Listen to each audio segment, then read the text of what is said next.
Hi, Matt. Hello. Many thanks, Matt, for accepting this invitation to answer the five good or God questions. Great. Before diving into the questions themselves, I will try to present you briefly. Don't hesitate to correct me if I'm wrong anytime. You are a Christian YouTuber and podcaster. You make fun, deep dive content about the Bible, Christianity, and other stuff. And other stuff. If I'm just actually, I'm just repeating what is written in the homepage of your main website, so I'm sure I'm Hmm. not wrong on that. Yeah, it Um, all sounded good to me. we share something together. We are both endlessly curious about the God things, um, and you demonstrate this curiosity, sorry, in your main YouTube channel. The link is just below in the description for people who may want to explore it. Because you enjoy visiting, especially I saw a lot of videos around that, visiting a lot of Mhm. churches from very diverse denominations and interviewing the pastors or priests. So it's really great, really interesting for people that are lost or not around all the denominations, especially in the US. I think there are so many denominations. And you have yourself been a pastor of the Evangelical Free Church, if I'm not wrong, Yes, sir. Yes, sir. before resigning to have more time to take more time to make this great internet content you're making right now. Um, Thanks. so I encourage again people to discover your YouTube channels and the famous podcast 10-minute Bible Hour, which is a short daily audio only Bible podcast where you go straight through books of the Bible. And yeah, that's it for me, what I found about you. But if you want to add anything before switching to the questions, please go ahead. Okay, I don't remember if you mentioned it or not because I turned off the notifications on my phone. They were going to make a lot of noise, and I stupidly, like an amateur, didn't Please. remember to do it before. So, yeah, I do the YouTube channel. That's just my name, Matt Whitman, the daily podcast that you mentioned. And then I do a podcast with my buddy Destin from Smarter Every Day called No Dumb Questions. It's a two guys talking podcast where he science is a topic and I history and philosophy and theology a topic, In and a we funny fight way. because we're good friends. Yeah, we try to make it fun. So, yes, you did very well. Thank you for the kind introduction, David.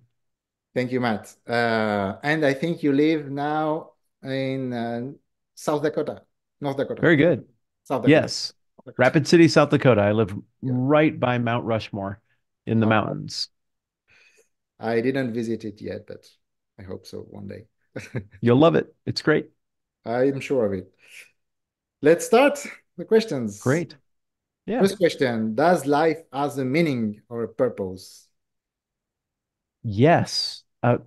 Yes. And I didn't need to be prepped on this question.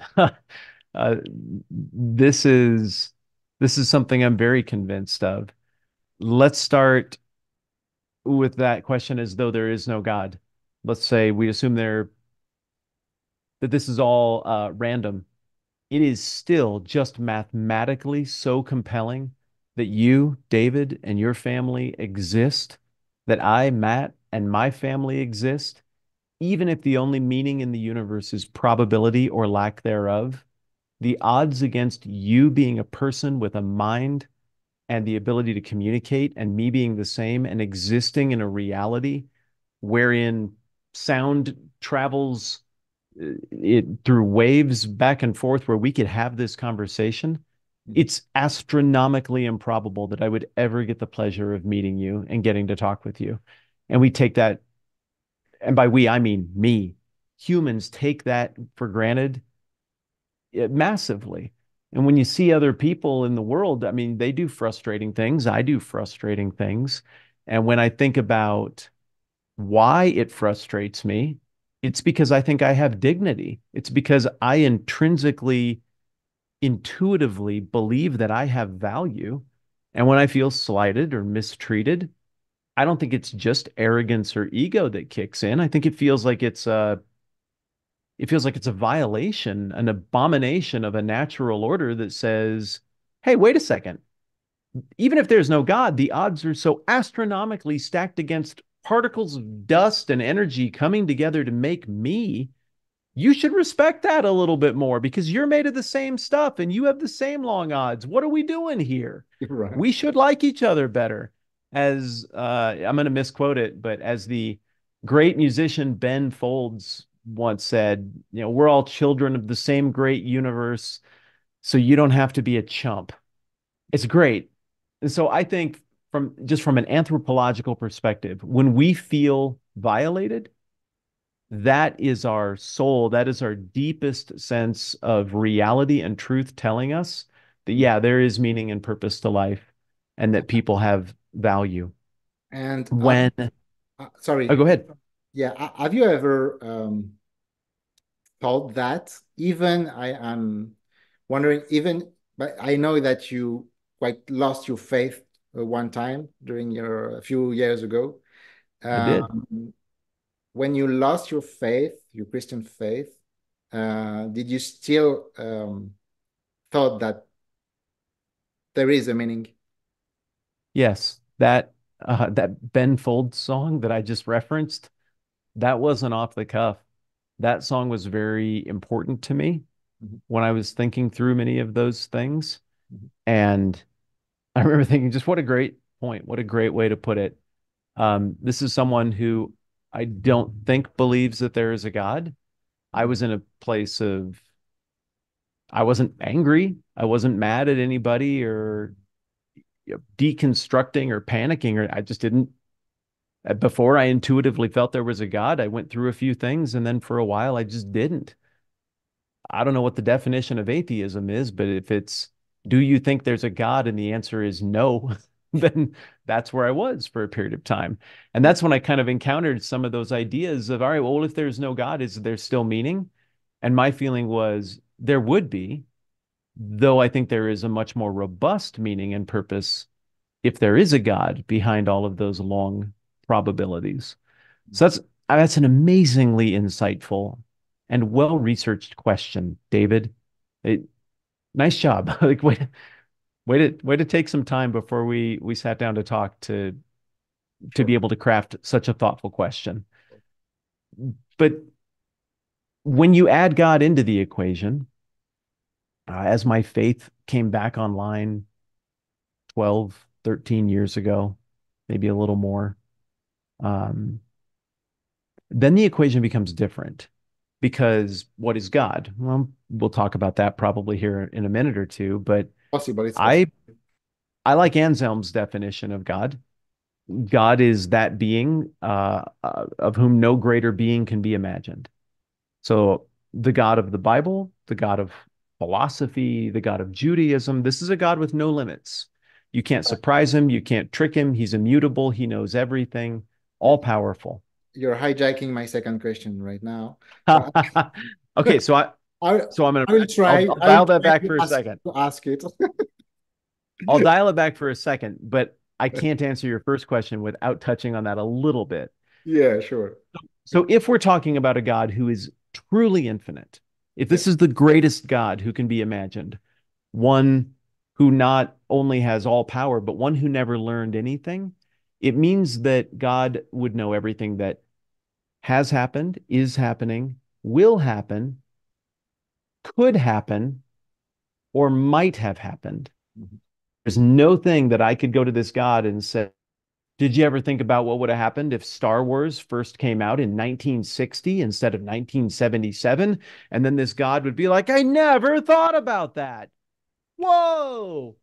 No, if God is infinite in his mind, he has gamed out and simulated to the nth degree every microscopically different permutation of reality that could ever exist, which means, and that is something I believe, it means that an infinite God, if this was indeed made by someone, at some point sat and thought about all of the different ways reality could be down to the finest detail and actualized at least one, this one that David is in and that Matt is in. And so all of that accumulation of cosmic energy and particles on a time continuum for us to intersect and connect and talk and get to know each other, mm, that was ordained by a God who entertained the idea of a reality just like the one we live in, but with no you and or no me.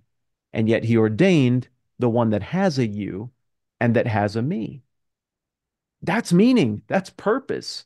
So I don't have to understand why everything happens. And I've had some weird crap happen that makes me feel sad and bad and that has mm, made me feel grief and regret and embarrassment. But I don't have to have this clean, neat, tidy sense of why to say that there is purpose. mm, Rather, if there truly is an infinite being who initiated this existence and there is existence instead of non existence, then in the inscrutable but definitionally correct purposes and intentions of that deity, this all has a point. There's a point to it, there's a purpose to it. It is not going to necessarily align with fashionable values of any given moment in human history or culture. I'm sure that God is not into all the same things we are in any given year of fashionable values or fashionable opinions. Any people of any age would probably be a little irritated by what he's into and what his values actually are.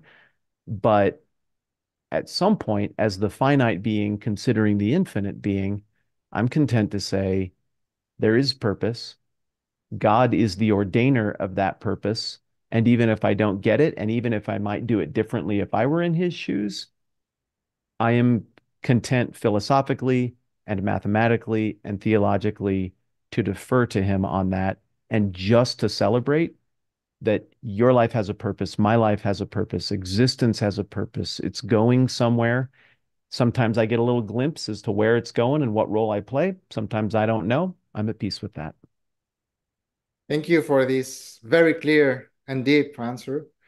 Um, I know you wanted to talk about this infinite being a little bit more. So let's do it now. Second question. Okay. God for you is The greatest being who could possibly be imagined by any being that could imagine. God is there's a type of philosophy and theology. I'm sure I'm not telling you anything you don't already know, but the Eastern expressions of Christianity rely on it heavily. This type of theology is reflected in the ancient Christian creeds. It's apophatic theology. I think I'm pronouncing that right. If yes. not, I'm sure people will correct me. This is these are negative statements to clarify a positive thing. So when we talk about who God is, because the God of the Bible and the God of reason is so much more infinitely huge and big than anything, any category we have for reality, it's easier to describe what he is by describing what he's not. Everything in the world is limited. It is in a state of entropy, in a state of decay. It is subject to external forces acting upon it. It has beginnings, it has ends, not God. So, how do you describe that? Well, there isn't really a positive word for without beginning and end. You kind of have to use the negative. So, who is God? A definitionally the ultimate being with no limits. So, he never learned anything, he always knew everything, Mhm. unbound by time, yet perhaps might choose to operate within it for his purposes, um, unbound by distance, unbound by limitations of personality or will or character. There would not be an emotional failure on the part of such a deity. Unlimited, truly unlimited in every way is what we're contending with. And so, how then would humanity relate to such a deity? How would that ever work? It's so other. I really like the way, and here you'll get to laugh at my French, Denis Villeneuve. Am I saying that Good. somewhat Frenchishly? What a wonderful director. And the film that he did a while back about the alien contact. Oh, help me out. What was the name of the oh, it was so good. Came out about 6 or 7 years ago. And And in this show, it had Amy Adams, Mhm. and and it was about a linguistic connection with aliens, and even the way they thought of words and verbalization, and how you take the abstract life of the invisible mind and Arrival. articulate that. Arrival. Thank you. You bailed me out. Thanks, Google. Um, it. I'll take it. It still counts. It is the question that's really being dealt with is how would two sets of entities who operate on totally different planes and have different sets of ground rules, how would they interact? Fascinating question. Yeah. But there, the aliens are still finite. They're just different in their finiteness than the humans. Well, how do you relate then to a God who's completely infinite, who is unlimited on all the things that, our limits define us? They make us us. They make growth what growth is. They make the human experience what the human experience is. Our limits are what make all of our stories work, including our greatest limit of all, which is death. Well, how do you relate to an entity who already knew everything and never learned anything and doesn't have to play by the rules of time if he didn't want to, and who can call existence out of non-existence and doesn't have to have raw materials to do that? Well, this is a place where I find the Christian narrative to be enormously satisfying.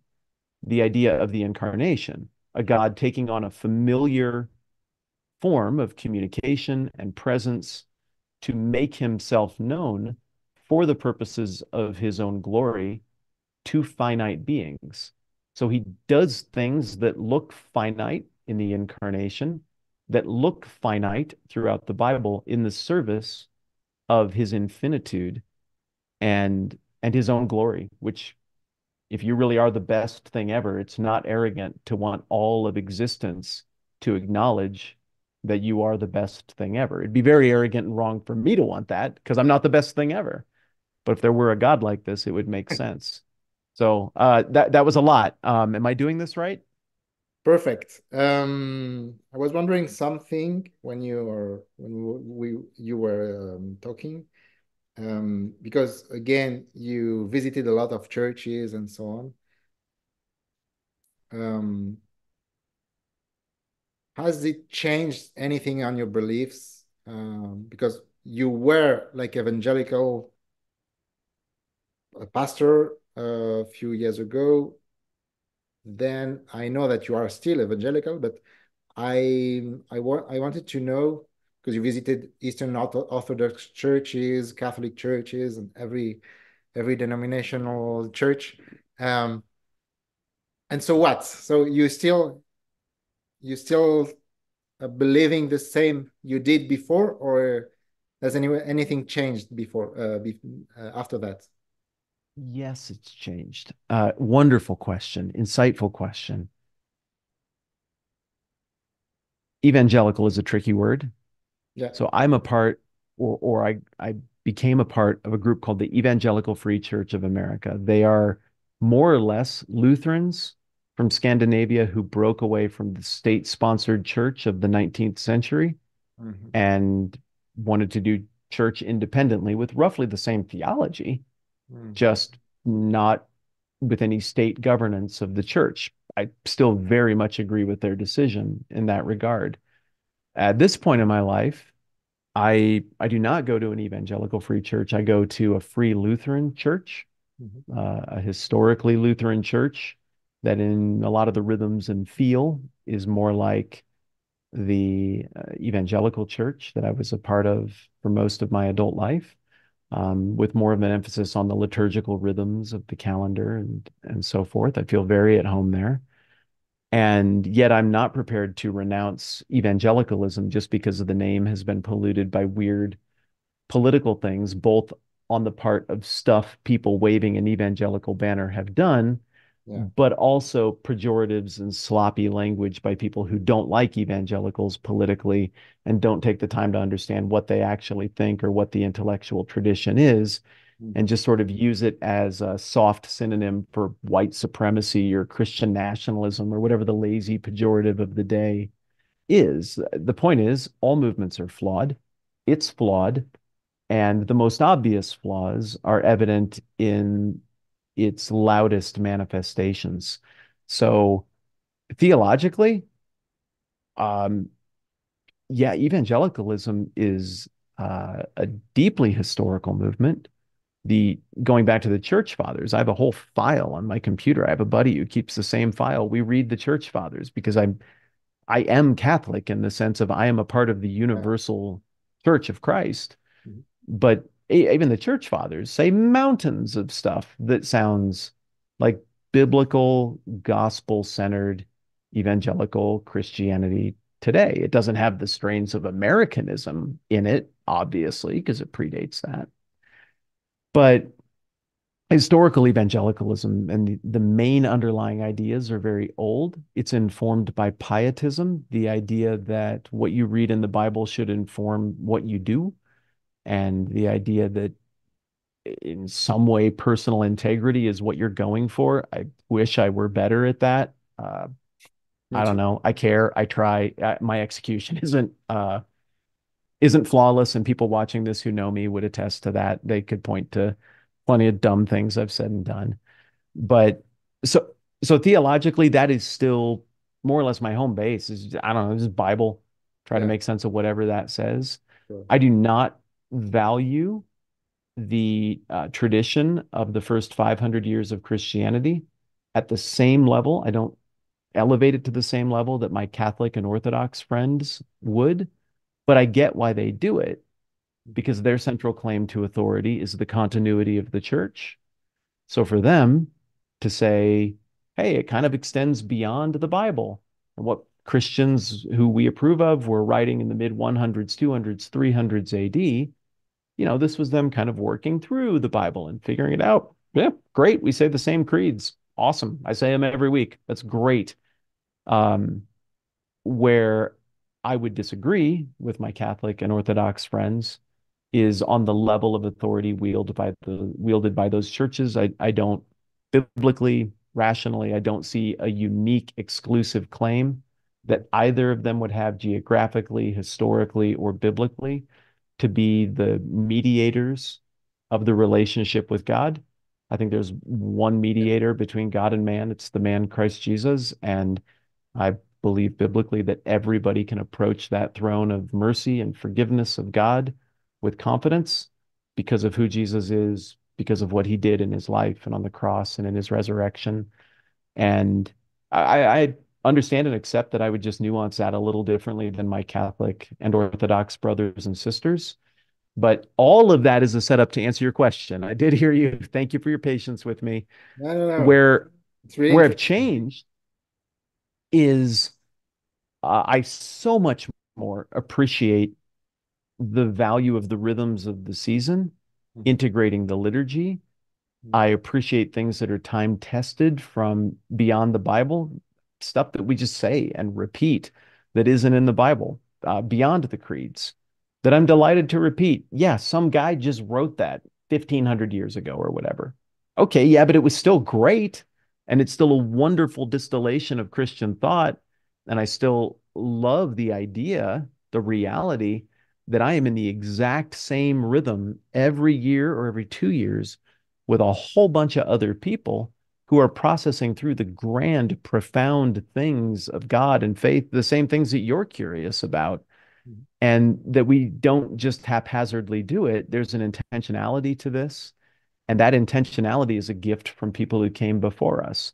I am not a me and Jesus who imagines that Jesus and Bible happened, and then whatever for 2,000 years. And then I came along, and through unique personal revelation, I just got everything I needed straight from Jesus, and I'm basically my own church. No, I'm a part of the body of Christ. I'm a part of this huge, beautiful, diverse thing that was meant to be diverse from the beginning in the Bible, even the Old Testament. The whole thing indicates that the gospel is going to be infinitely adaptable. This is supposed to go everywhere. And it bothers people. It bothers early Christians that it is for people not like them. But it's Jesus and the people who follow Jesus who push the envelope and are like, nah, this is for everybody. It's not for people who look like you. It's for you and your neighbors. It's not for people of the same socioeconomic status as you. It's also for slaves. It's not just for dudes and heads of households, it's also for women.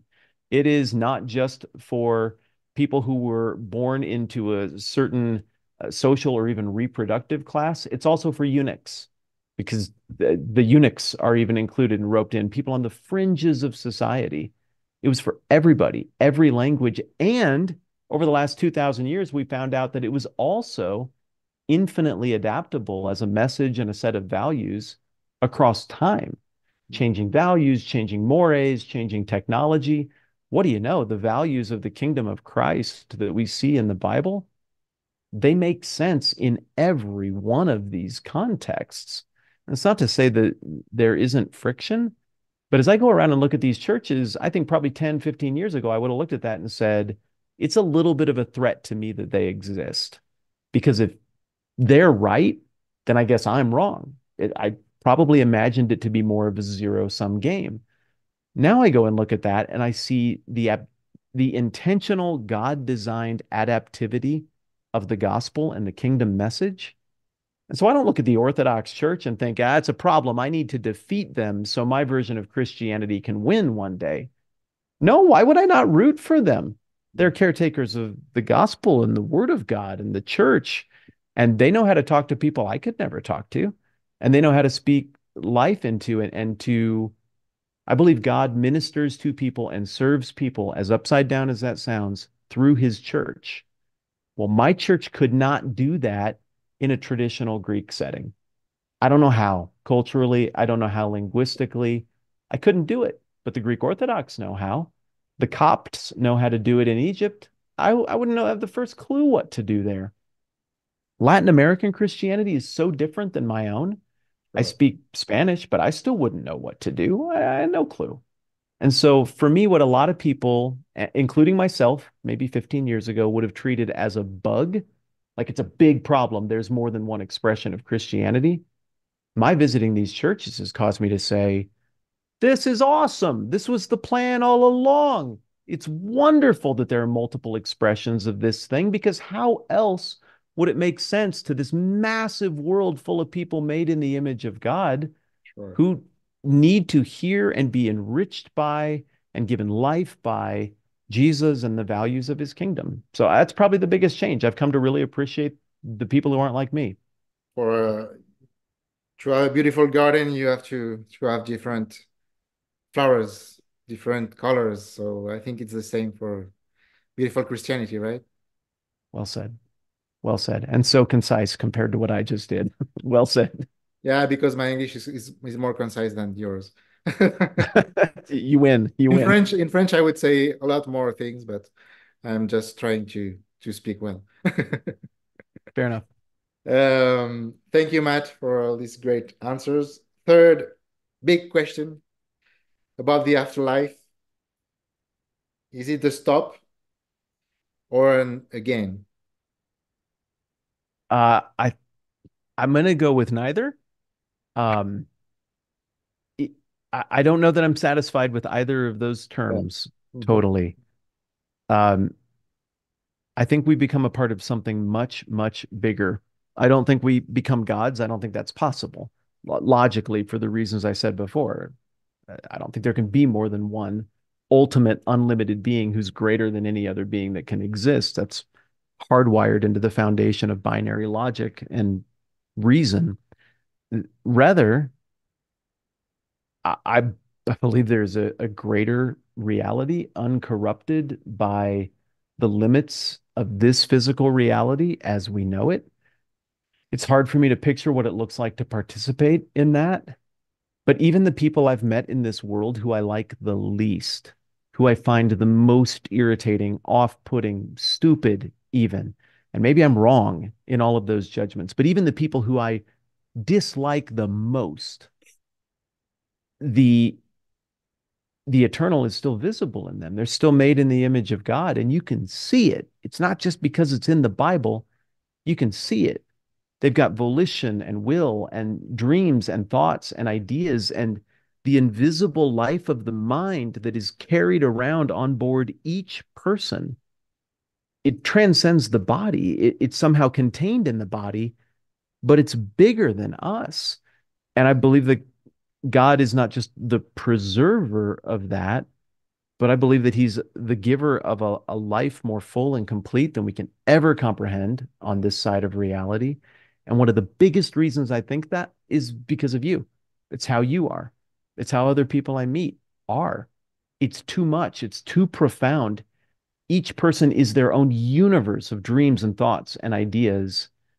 And this is different than an inanimate object.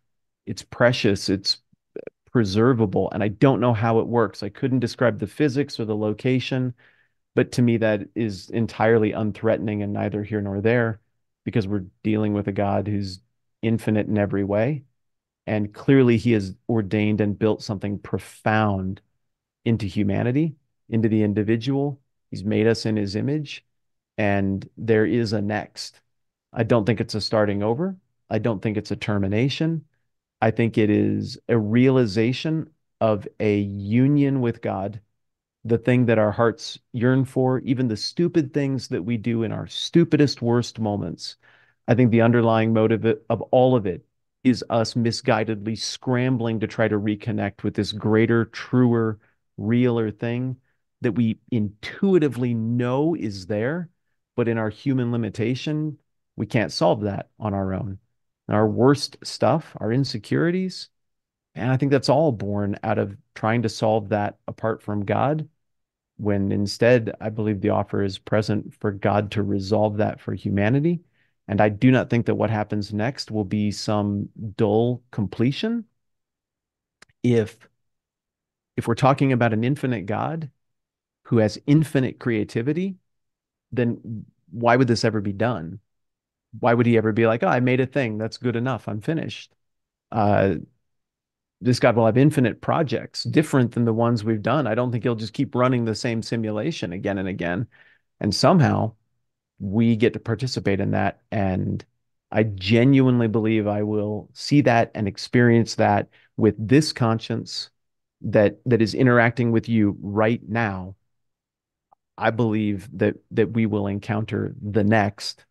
And the fact that I can't see through that veil clearly is really exciting to me.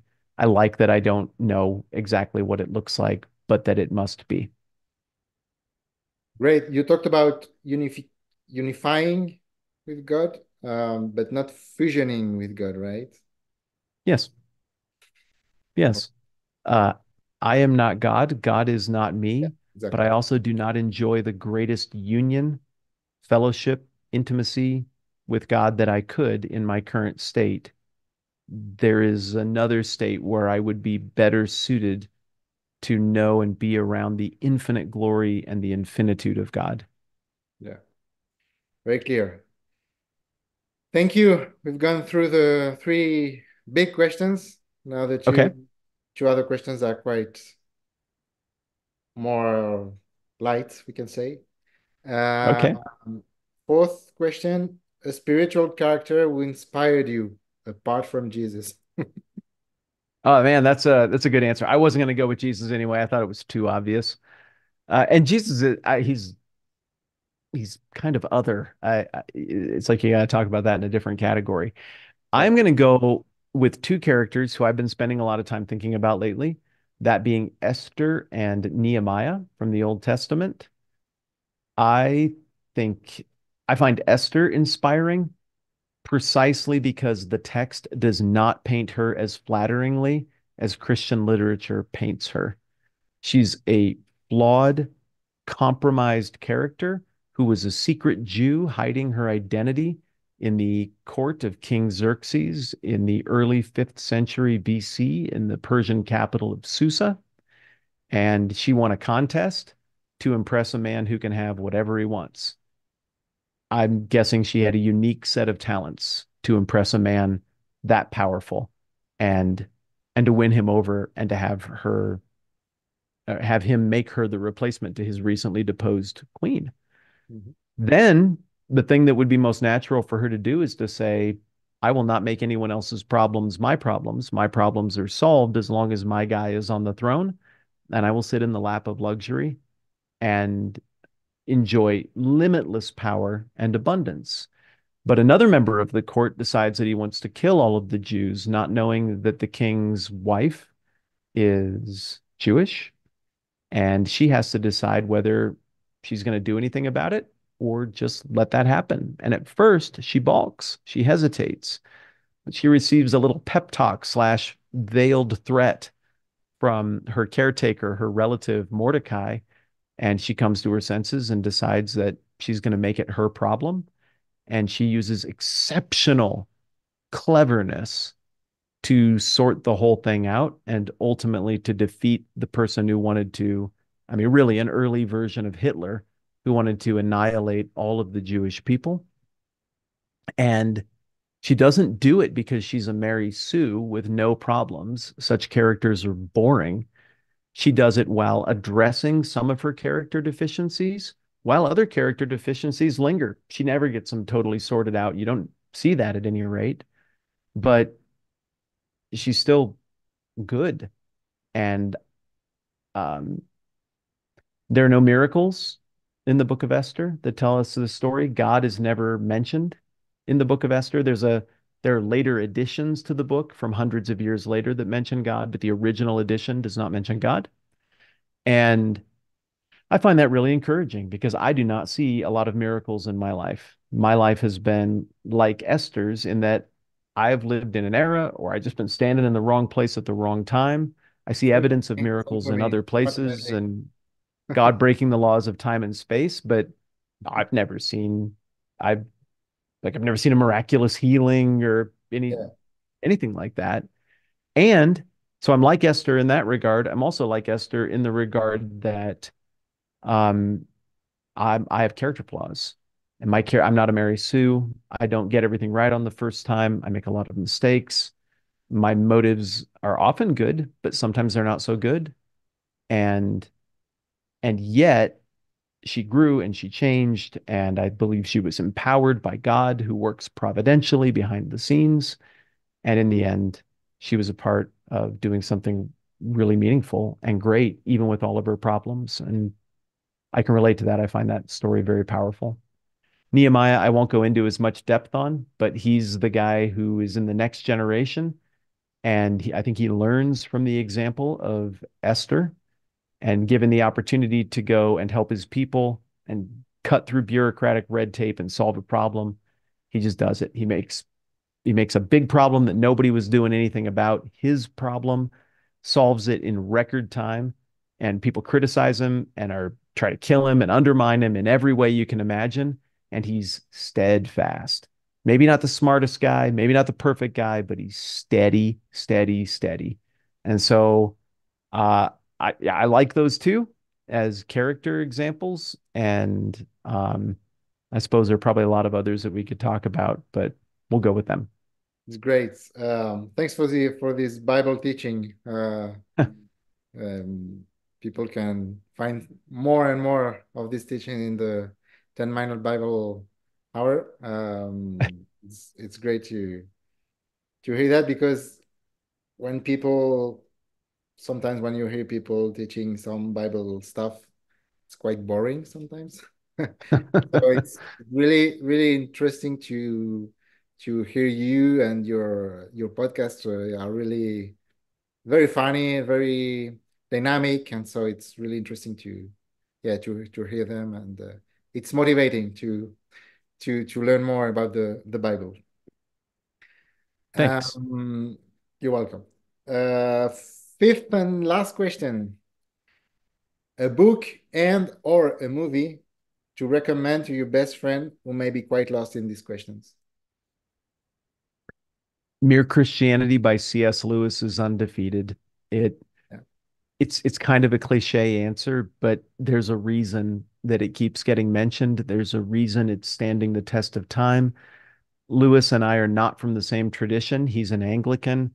Yeah. I'm a Scandinavian evangelical slash Lutheran. We're different in that regard. But I like the way I like the way Lewis applies his narrative brain and his philosophy brain to thinking about faith as opposed to I think a lot of people, when they try to do a magnum opus about faith and about God and about these big questions, they are too worried about the persuasion side. They're too worried about the social engineering side. I want the world to look a certain way, so I need to get you to sign up for my thing Yeah, within these parameters. I think Lewis is really secure in his own skin. He writes like a guy who's secure in his own skin. He is a narrative structuralist of the highest order. And so I love the way he talks about the story structure of existence, of life, of history, of the Bible, of God's role and supervision of all of it. I like the way that undergirds what he talks about. There's a certain humility to that, and also just a certain curiosity to his writing that I love. He doesn't have to be the knower of all the things, but he wants to reflect on all the things. And well, if somebody's watching this, they're like him, they're like you, they're like me. If they're still in this conversation with us, they're pretty curious about things too. They think about the deep water stuff, and they yeah. also want to cut through all of the stupid social bull crap about the things you're allowed to think and not supposed to think, and you always have to keep up with what you're supposed to say.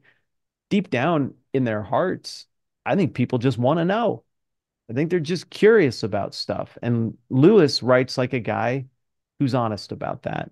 And I think Mere Christianity is a wonderful presentation of what it is without being insulting and basic. Um, so that's my recommendation. Did you ask about a movie as well? Yes, please. Okay. This is going to be weird, but this is what I'm going with. Okay. I would recommend Gran Torino, directed by Clint Yeah, Eastwood. great. I think it's the perfect film. Mm. There and maybe five that I've ever seen that I would say are perfect. I have no notes. You nailed it. And Gran Torino may be the best movie I've ever seen Clint Eastwood because is it amazing. is. It's amazing. What did you like about it? Don't know how to say it, but every Eastwood movie, I'm so moved in different ways, moved and in the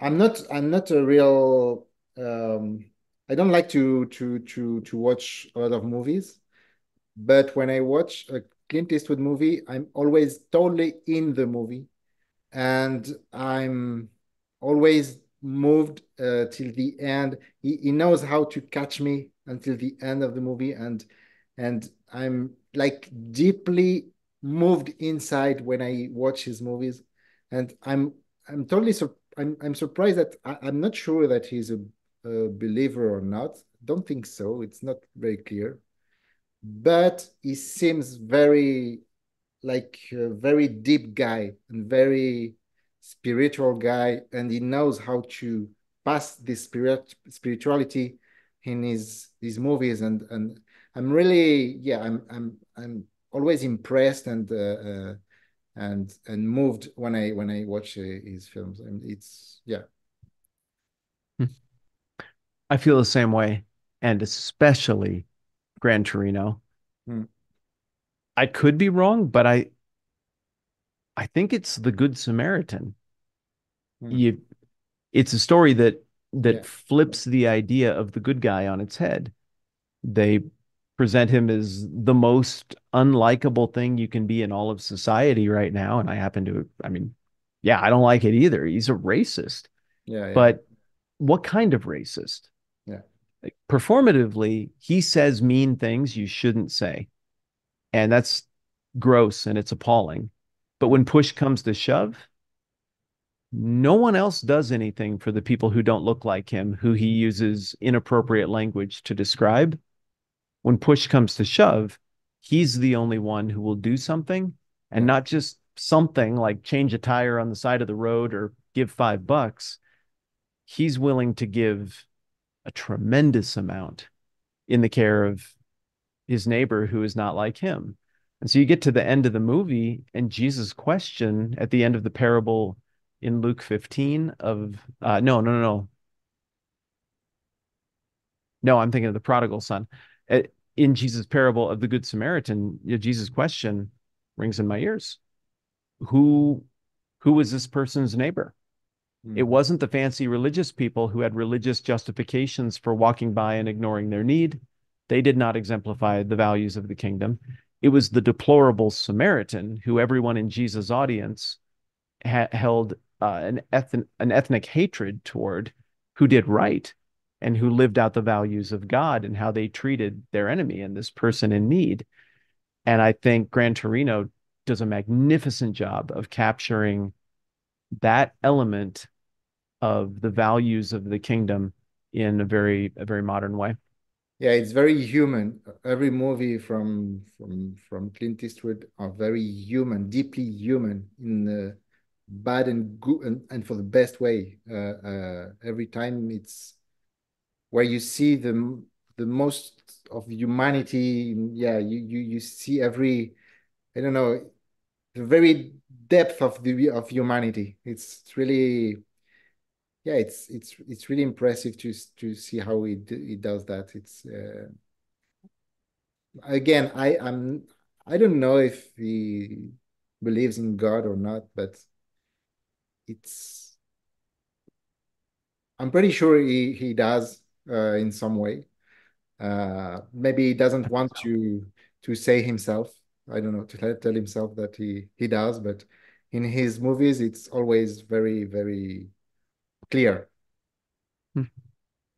I think so too. And it may just be that he's a great storyteller and Yeah, he's tapping into the most time-tested stories that tell the truth about the human soul and the human experience. And the story that I believe tells the most truth about the human soul and the human experience is the gospel, and the story of our brokenness and our yearning mm, to be reconnected with with God, with the thing that is the truest and the realist, and our inability to solve that apart from the mercy and unmerited compassion of an infinite perfect God who must logically be the one who would have to act in order to straighten out our situation, which speaks volumes of his forgiveness, his patience, his correct. mercy. I think that story resonates. So if Eastwood isn't a believer, he at least has put his finger on the reality that that story rings true to everybody in every culture forever, and Mm, it comes through in his stuff. yeah, totally agree. Thank you. This Merci. was a blast. Yeah, thank you for asking me. I'm humbled and I'm flattered and I'm grateful that you were curious about what I would think about stuff. Thank you for asking. Actually, I always ask people that seem to me humble, funny, if I can, and honest. And I'm sure you are the three.